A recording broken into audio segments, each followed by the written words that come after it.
All weekend, the media take on 2017. Thank God it's over. So much chaos, so much fear. No wonder CNN hit the bong like a babbling deadhead. Fake news will do that to you. But how much of this feeling is actually warranted?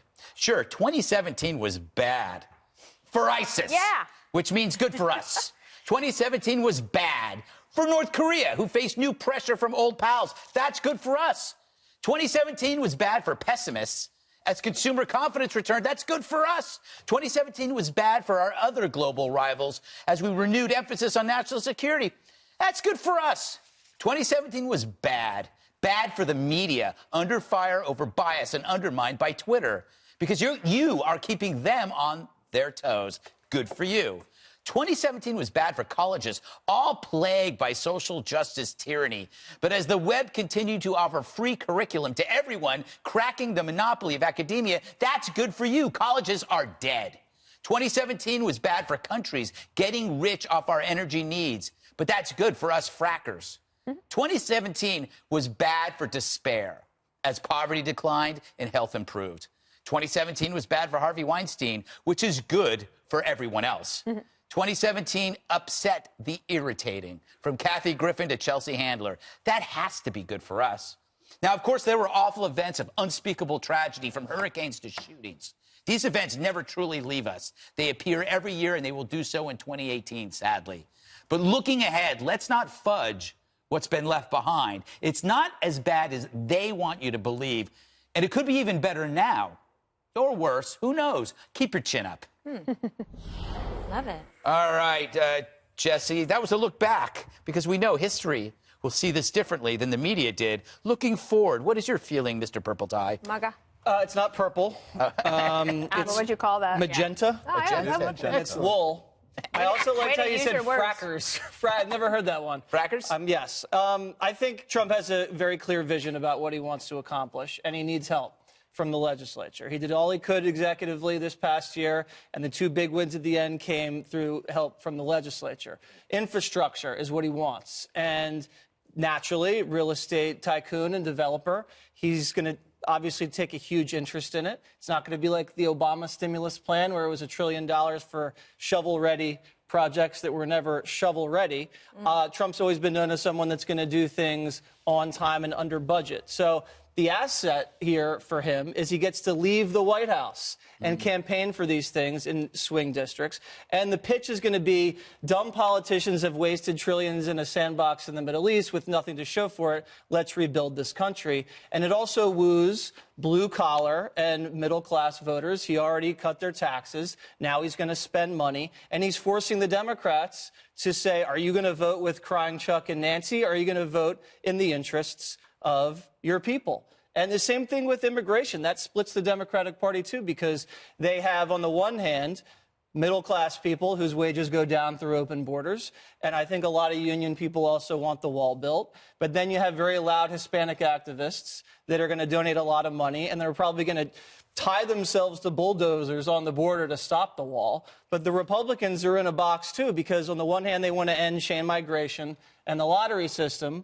But because of big business or ideology, that some of them aren't crazy about the wall, and some of them do or don't want to protect dreamers. But Trump kind of has the Trump card because he has the leverage and can delay the deferment over the Dreamer deal for 6 months and pull the rug out. So I guess the wild card is either Mueller or crazy weather or some foreign affairs crisis. But I think 2018 is going to be pretty good. Wow. I'm checking to see if you have a fever from being out in Times Square for that. Well, that's New Yeah, I Year's can't feel my hands. His MAGA fever. Eve. MAGA fever. Richard, he is making a good point that, like, this president is shovel-ready, but he's using the shovel to bash everybody he can't stand. And it's kind of refreshing. Yeah, I mean, I don't Twitter. know. I Twitter don't know. shovel. I don't know if I feel the same way. I mean, I think that sounds good. Meanwhile, back at the ranch, you have real problems. So in the states that Trump won, so yes, it is true, like the national unemployment is down. So Trump won in Ohio, Trump won Indiana, and Trump won Michigan. In those three states, actually,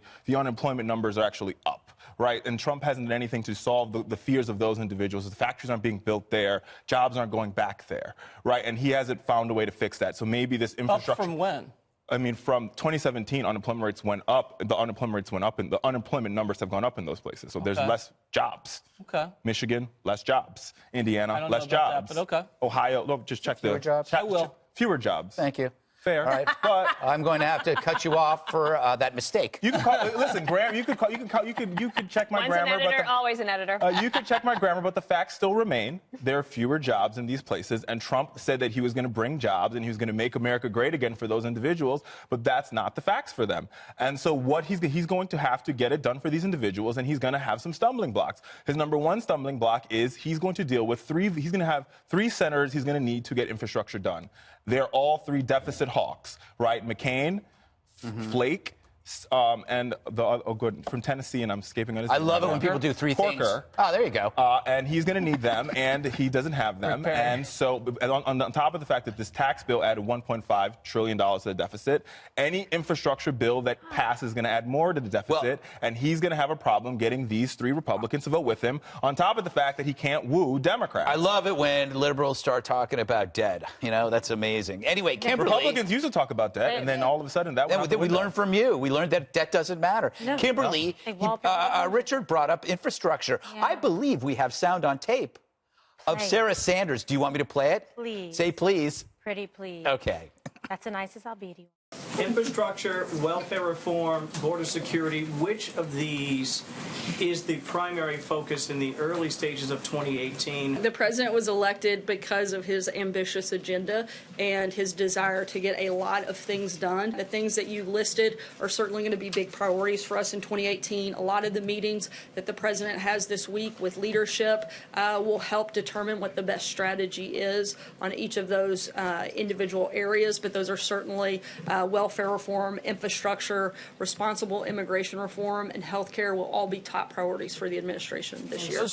Those are big priorities. Big priorities and ambitious, objectives that he's trying to accomplish. But look, this is what he promised, okay? He was supposed to be a transformative candidate and president and make sure that things actually got done to drain the swamp in D.C. And these have been issues that have been so intractable and that there's been a lot of difficulty trying to build consensus, in the past. But I think, fresh off of this tax reform win and being able to work cooperatively with the legislature, that he feels very, I guess, positive about it, no, I think that he should, because everybody knows that we need changes in these areas, okay? Everybody's been trying for so long to do something about immigration. It was one of the biggest things that he campaigned on. And now I think going to be strengthened going forward by a strong economy and job numbers and the GDP. He's going to be able to do this. The tax reform's going to help with, pushing those results forward.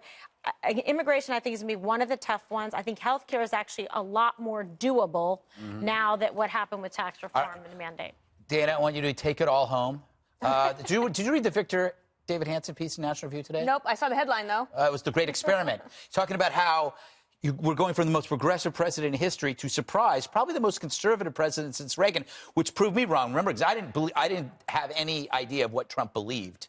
Remember? Well, I think that it's one of the things I think people were saying goodbye to 2017 was not necessarily it was bad for all the reasons you pointed out in the monologue, but it was exhausting. Right. And that it was different and it was new. And so President Trump is disruptive. And it took about a year for people to get used to it. And now you see tweets and you're like, oh, whatever. Yeah. I mean, sometimes they're newsworthy and other times you're like, okay, I'm not going to let this bother me. It's not going to run my day. I also think that every president is dealt a certain hand. And then it depends on how you play it. He was dealt a pretty good hand on the economy, but he's played it very well to his advantage. And so then, and those things cycle. Yeah. But the economy's in a really good place right now. And that's where I think one of the things they're doing tomorrow is they're having to get together because they have to figure out a spending bill. All these things they have to do before January 19th. If they can actually get that done, and he has a clean slate for the State of the Union on January 30th, you always want to say that the president has a very ambitious agenda. The second year of legislating is always more difficult than the first. But they had a pretty good end of the year. Yeah. And he's much more conservative than he campaigned. Exactly. And so people like Republicans who were like, I'm not for the isolationism. I can't do that. We're going to talk about Iran next. I'm like, all the neoconservatives are like, oh, yeah, we like that. No, and that's why I'm saying that I am wrong, Jesse. When I was, Say it again. I was wrong. No, because I would sit there and I'd go like, I don't believe anything that because of the protectionism. I just didn't believe that he was going to become this kind of conservative type of a leader. And I just think it's kind of like how he started. We had such skepticism. So far. Well, can I answer that before Sure, he does? yeah. Is that I feel like he has surrounded himself by really good people who are persuasive in their arguments. So, for example, you heard about when there was the debate at the White House about the Paris Accords. And there was a certain group in the White House that said, you should really stay in the Paris Accords because it's ineffectual, it doesn't really matter, and it would be better for you diplomatically. But it was Scott Pruitt, the EPA administrator, who came in and was like, here's the 5 reasons that we should actually get out, and laid it out and was persuasive, and he listened to him. And I think that is true on several of these other issues, that he has surrounded himself with good people that are persuasive, and it turns out that they actually end up being more of the type of conservative that establishment Republicans would be used to, so then people are calmer. So here comes that's I good. took over for Jesse, though. He It's should okay. talk. But no, it's okay. I'll cede it to Richard so I can blow it out of the water. Oh, well, you won't. But I mean, Good so out of the strategy. water. I like your strategy. So, but Blowing it out of the waters. So that paints the question, right? So I think this ideal of us pulling out of the Paris Accord speaks to the fact that it sort of changes what used to be the American way of doing things, our foreign policy norms, and I think that creates a larger problem for us.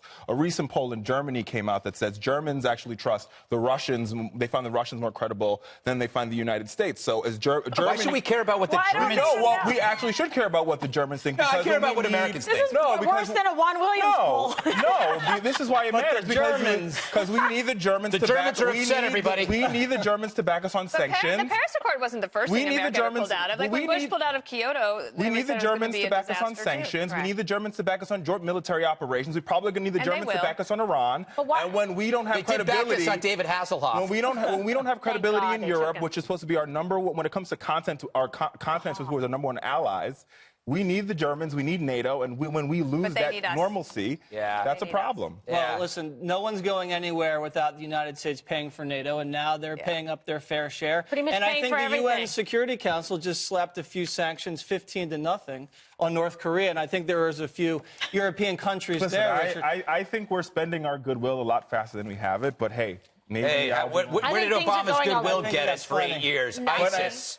ISIS, a terrible deal with ISIS, Iran, which we're debt. going to talk about in the next block, Kimberly. Would you like to button up this segment with something very smart or complimentary about me?